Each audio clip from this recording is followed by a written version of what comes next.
And this is sort of part two of my usual place where I would start. But I guess what added to this today, we're going to be talking about resilience and how to endure disturbances. That's really what all ecosystems and all evolution is doing, is it's building natural capital in order to endure the next disturbance. And so I guess that from a practical level, I just want to talk about, I've been living off the grid for 45 plus years, and then living in Central America off the grid for those same years, 25 of those years in the winter months. Right. And I guess what I'm talking about, usually when talking about off the grid, people just think about electricity. Sure. Not what I will include that later. I'll talk about why I'm doing this little microsystem.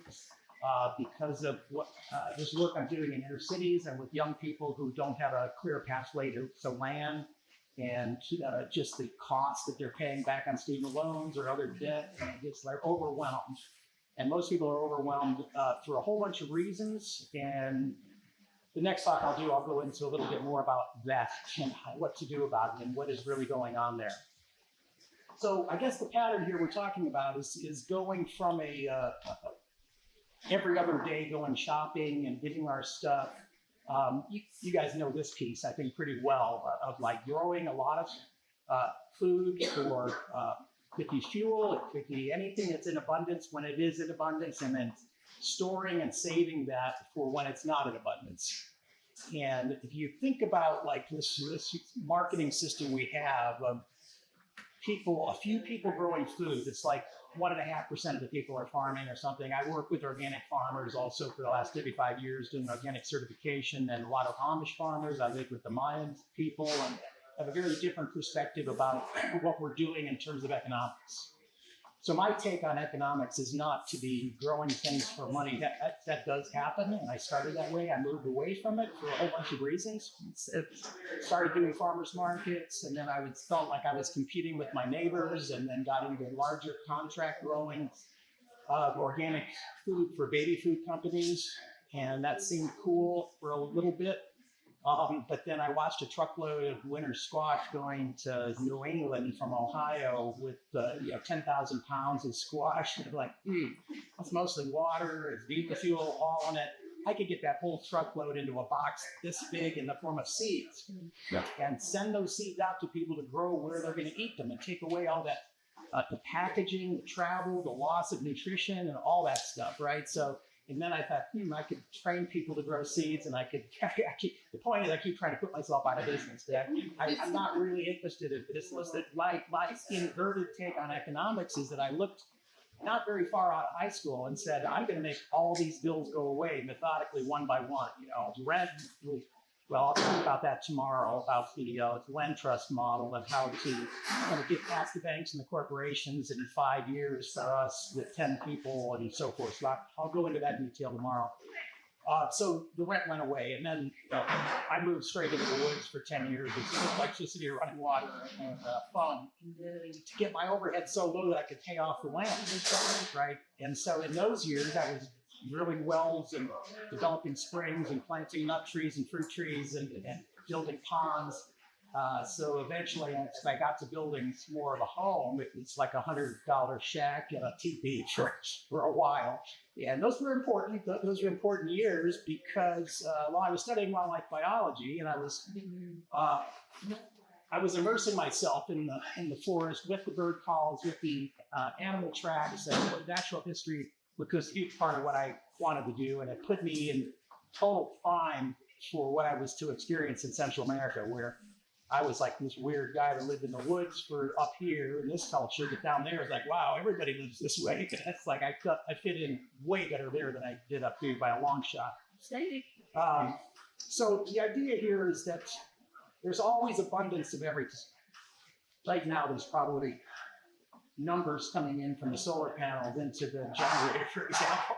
You become hyper aware of the actual economy, which is the sunlight, the rainfall, the soil nutrients, and you grow things. But even if you can't grow things, I've been working with the last 3 years with inner city people, training people how to grow food in urban areas, and specifically in regenerative techniques and training their extension educators in regenerative techniques. In other words, not just producing commodities in the short run, but looking at how the production of those commodities is going to affect a few generations in the future. Again, soil health and many other aspects. So by looking at bulk, even if you don't grow anything, you go buy, fill your entire car full of beets or whatever it is at the end of the day at a farmer's market. And the last thing those people want to do at the end of the day is take that stuff back to the farm where it's coming from, right? So you can be helping them. And the point is, I think this revolution that's required is more based in the kitchen than it is anywhere else, because these are all the skills of putting food up and storing it and making tinctures and salves and medicine food. Water systems. We're kind of starved with water, I would say, because if you don't have water, nothing else is going to happen. However, I will tell you some interesting stories about this year. So at home, my water system, just to give you an example, what we're really talking about here is not just capturing in bulk amounts and then managing it for the whole year or multiple years. We could talk about some techniques that would go 10, 15 years, because I think we're coming into a window of time when we can't expect yield every year. We're going to have crop failures in the middle of the season when you don't have time to replant. There's many strategies, but I don't even start with food. It's weird. Food has come down probably to 4 on my list. And then even when you do get to food, I don't even start with growing it or agriculture. I can think about foraging and things that are free. So I've been focusing on things that are free because I don't want anybody to be able to say, well, I can't do that. I can't afford it. I don't have the time. So I'm starting there, starting inclusive, inclusive place. And I'll talk more about that in the second talk. I don't want to blend things too much here. But getting back to the water, I basically put in I started off with just springs, and I'm in a place where there's like 3 or 4 hollows coming together. And in the spring, I can dig out the spring, line it with rocks, start a siphon downhill, and just plug more pieces in. It's like 3rd grade level stuff. It's nothing sophisticated. And then once the water's flowing, you can run it down the hill, in the valley, up the other hill, and then into the highest point I can get. And I built a pond there for a couple $100 in a backhoe. I was going to ask you to go to pond because 2 years ago you were in the back. Rented a backhoe, 30 feet by 18, 30 feet by 15 feet by 6 feet plus deep, lined with roofing rubber so that it does nothing, seeps out. And then I run water from 4 different sources into it. So the spring, once I get that flowing, some years it'll go to July. Other years, these years, it's kind of moving more toward June. So when that stops, then I start. I have gutters on my house that run into it.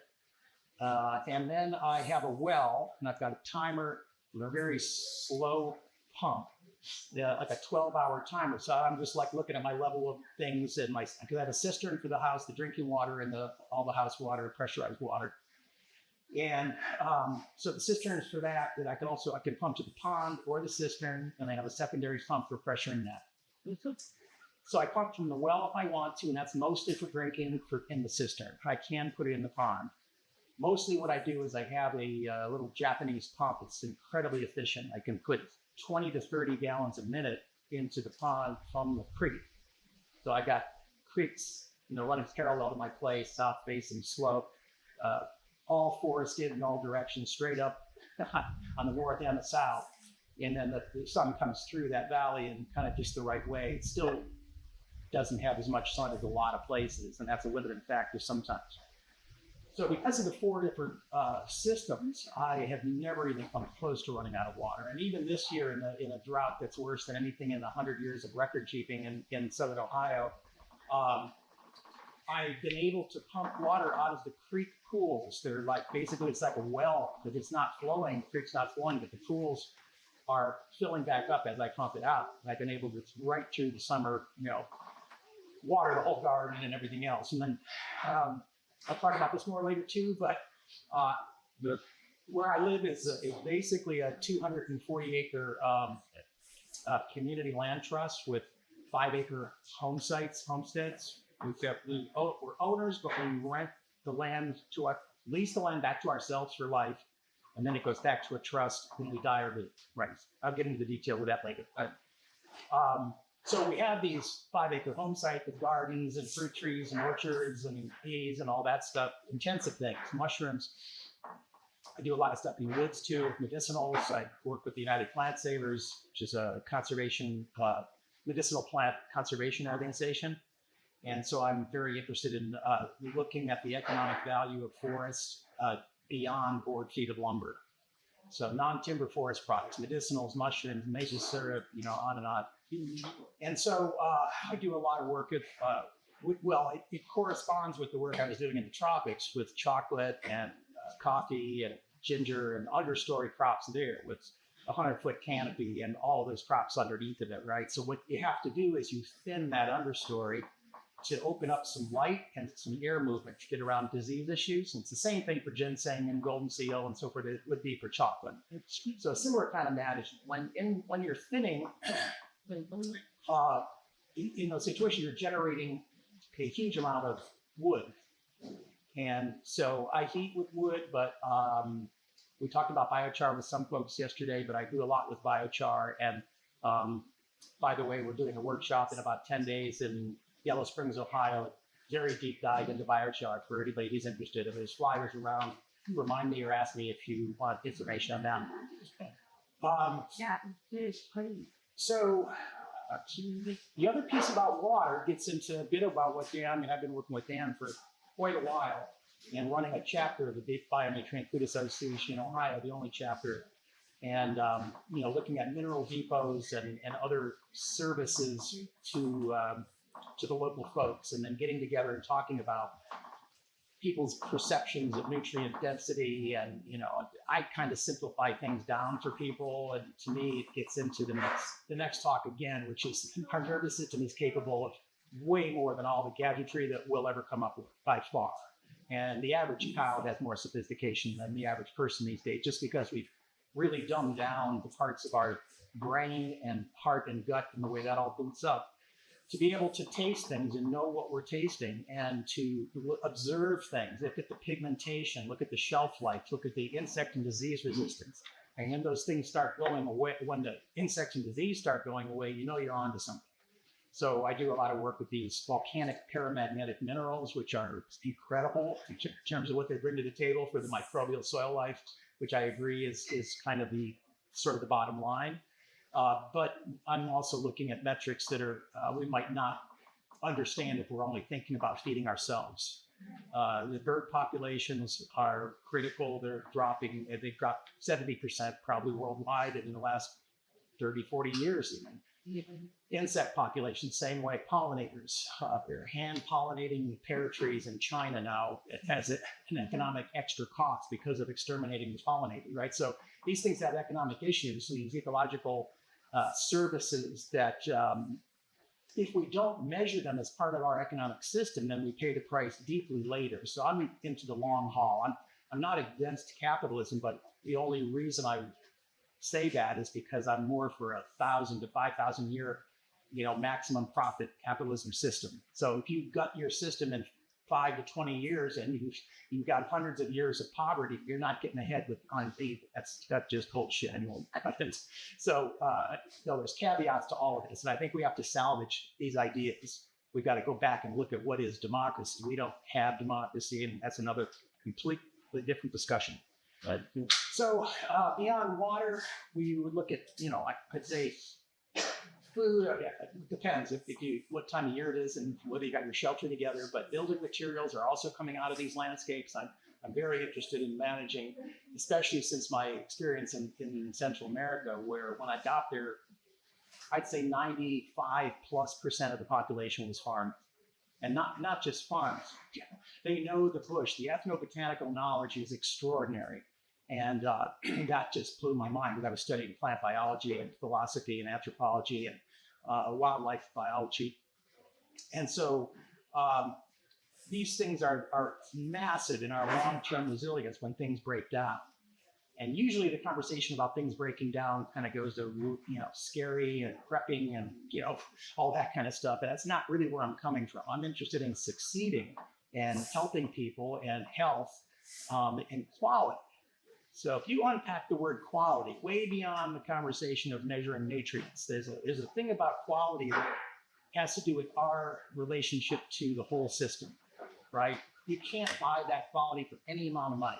The story I tell sometimes about peaches. And I planted these little peach trees, in the early years, right? And finally got these beautiful peaches, and I canned them. And I was in my little shack in the woods one winter. There's 2 feet of snow on the ground. I'm throwing a log in the fire. I'm pretty cozy, and I pop open that jar of peaches and taste them, and it's like this huge wave of memories come back. All the rainbows and thunderstorms and birds that landed in it, and all in the trees and everything. And I realized that you could be the richest person on planet Earth, and you couldn't buy one taste of those peaches. No, it's not for sale. And that's when I say quality. There's a lot going on in this, right? A lot to unpack. So I guess it's really starting to look at that relationship and with the plants and the soils and getting that quality up. But then once you do get it up, it's a lot of work to deal with it. I mean, I'm sure you all deep canning and freezing and growing and whatnot. And I think that that's one of the big barriers, and I'll talk about that later, because I think that work is something that people have been avoiding at all costs. Not only is there a stigma about lower class people do physical work and all of that, but there's been a slow slide away from the ability to do work. There's a reason why almost all the farms I go to can't get enough help. And they're generally, from south of the border. And why is that? Why can't we get Americans to go out and pick our food or grow it or just work hard all day? I mean, I got a really different picture of what it means to work hard all day. I was keeping up with Mexicans in the migrant farm communities out in the West Coast early on, and then working all day long in the tropical sun out there, and then trying to get students, because I had 12 different universities. I was doing experiential learning courses and watching the inability to work. And it was a really bad deal for me to do a work trade for food and room, because I could take that money and hire, one person that would do 20 times as much as anybody who was trading. But I wanted to support them because so few people get a chance to work or even want to anymore. So, the economics, though, it's a little bit like analyzing, going into debt. So one of the things that I did was I lived really simply for those 10 years on less than $1,500 a year for 10 years. And that was buying the land, that was, drilling the wells, doing all that stuff. And for $63 a month for 5 years, we collectively paid off our land and got our 10 leaseholds and all that stuff. So that's huge because, I guess the theme for me is almost always come down to freedom. Like, what do you want to do, and how do you get to where you can do it, where you have the energy, the time? And so you're really talking, energy, I would just say it's health. Time, I would say, is freedom. And then the resources, which can be money, but there are fantastic models of indigenous systems that I worked with that not a penny changes hands. There's no taxation going on, right? But they come together with 20 to 25 people. It's like an Amish farm race. I work with the Amish a lot too. And so that's a part of the resources package to unpack, right? So it can be money, it can be barter systems, it can be techniques and theories, technology. So there's a long list there. But you got to have all three of those to do anything. I don't care what your agenda is. And if any one of those breaks, you're going to have to fix it. So, the food thing is a long story, and I started with foraging and interacting with the natural world, because most of the breakdown of what we're seeing with health is kind of translates back to what I would call, some people call nature deficit disorder, particularly in children. You can see it who had interaction not only in their microbiomes, if they were playing in the soil, or not, or in a box, and particularly crazy to me that, I'm hearing some numbers like 90% of children in Singapore are myopic. And the science of it that they're looking into is that you got to get sunlight in your eyes. We need sunlight. I'll talk about that a whole bunch more later, because there's 3 or 4 pathways of sunlight that are critical for us, and all we're told is you're going to get skin cancer. And, almost everything we're being told is wrong, about, so early on about fat and butter and all that stuff. I mean, I'm not going to go into how stupid all this stuff is, but basically just move straight to the oyster, I guess. And so basically you're growing or buying large amounts of food. I've been used, since I was going to talk a lot more about corn stuff, but this corn, for instance, this is the first time I'm doing this. I have been growing this 8-row flint corn for 25 years or so, and the epigenetics in the seed is extraordinary. When you give it everything, when your soil is way up and your minerals and your soil biology is up, what I've been seeing, and I've grew seeds for seed companies for a number of years. So, I mentioned that you have to go. So after the contract with the food companies, I went to seed companies and contracted with them. So we would receive these seeds in the mail, and they're crap. The average thing you're buying, if you're buying little packets of seeds, unless you're a big grower and you're going straight to the seed producers. The big growers have the priority on the good seed generally, but you can do some things like look at the number of seeds per ounce. Call a company and then let's have 3 different companies and for a same variety of seed and look at the fewest seeds per ounce and get the larger seeds. And seed size matters. So the thing I'll say about this is that this year was really extraordinary in terms of this resilience thing because we had way more than 100-year drought, driest anybody's ever seen on the record. 2 counties around, it was our county and the one to the south particularly. Everybody else was getting rain when we weren't. Creeks haven't flowed still since early spring. And I proceeded, without going into a whole lot of detail, I haven't used any fertilizers or any manures even in over 15 years. And I planted this corn for the first time from a biodynamic friend in Tennessee, Jeff Poppin, some of you might know him. And this corn was 10.5 feet on the 4th of July, which is mind-boggling in itself. And it just almost never rained. And I used 0 irrigation. So incredible. When you stand back from it, you can only point to the soil health and the soil microbiome. So this gets us into the basic, you might call Mexico 101, making tortillas and beans and complete proteins. And, these people are not only working all day in the field, but they're getting a crazy amount of nutrition out of the cheapest foods. I mean, it boggles my mind that people are buying a lot of crap with food stamps or equal money either way. When you can buy bushels of corn and beans, again, you don't even have to buy it, but you need to know what to do with it. Right? So we do workshops on this. I do a full day on seed selection and seed saving and how you can increase nutrition from the genetics, the epigenetics. And then we'll go straight out into the fields and look at the mineral balancing. And we don't have time to talk about it, but Albrecht's work, people are familiar with that. And then cover cropping. And this corn had a stand this tall of just beautiful peas. That was really probably the biggest factor. I turned under these peas. And when I say turned under, yes, it's tillage, but there's so much biomass that there's peas on the surface when you're done. Right, and it's breaking down in 10 days with all that microbial activity and planting corn straight into it. Now we do a 4-year rotation where at least 25, probably closer to 30 or 40% of all the fields in this community food system, not in the smaller home scale systems. And so we're doing soil building all year long and the winter crop soil building. So we're turning under these cover crops in the spring, and then in some of the fields we're putting another cover crop all summer and then going into another cover crop before it goes to corn, right? So we're growing the fertility rather than... Do you have any animals in that system? Nope, not in this one. We have animals on the farm, but I'd like to. I'd love to be able to graze my cover crops, but I'm traveling on the road too much, and I focus more on bees and things that can take care of themselves, the laissez-faire options, and I've done a lot of those.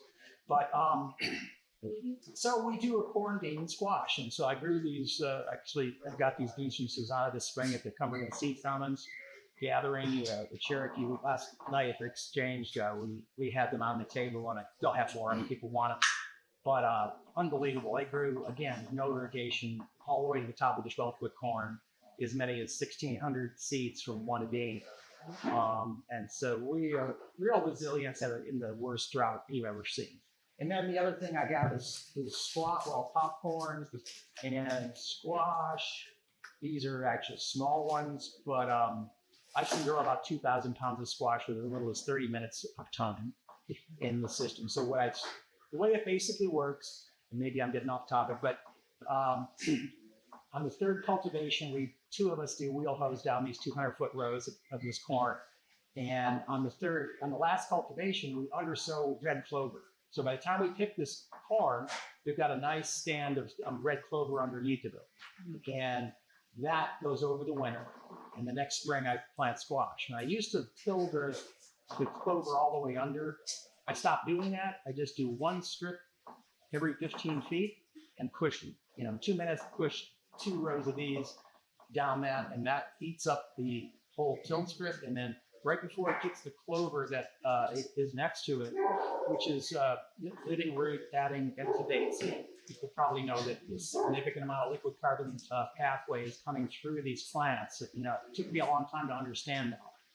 30% of the biomass, the carbon sequestration above ground, 30% below ground, and then another 30 to 40% liquid carbon, sugars, and many other compounds that are feeding the microbial population, right? So we get these last year round, some of these multiple years. The other thing is, sweet potatoes. I got 500 pounds of sweet potatoes on 2 rows this year, and that again. So I manage all the way to the next crop, right? So onions, garlic, potatoes, all these crops, right? We're not going to the store and dealing, and you've got to take out all that travel. So the average piece of food in the United States is that, 1,300, probably might even be more now, 1,300 miles embedded in it. This is what the earth can't withstand. Beyond all the other stuff that we're, the chemicals and the erosion and everything else that we know about, there's this hidden cost of packaging. We need reusable packaging. The canning jar is on the logo for this gathering is a good one for that reason. And then local short supply chains. The shorter the supply chain, the more resilient it's going to be generally. The longer the supply chain, the more brittle. So there's other things we can talk about. So if you have in an Amish or Maya community where there's distributed generation, per square mile, every farm's got their own wheat cellars, they got their own orchards, they got their chickens, they got all these things.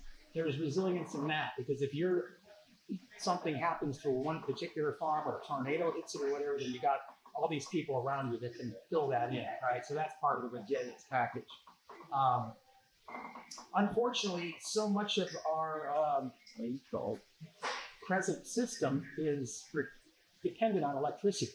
It's a bad design, but it is there. From water pumping to refrigeration to freezers and so forth. If the grid goes down, it's disastrous, and we're becoming probably way too close for comfort, even in the last week, of these solar flares, 4.5 and so forth. You get up not much higher, and it knocks out the energy grid. And if it knocks out the energy grid and the transformers, even conservative people say that 10% survival of the country is very optimistic.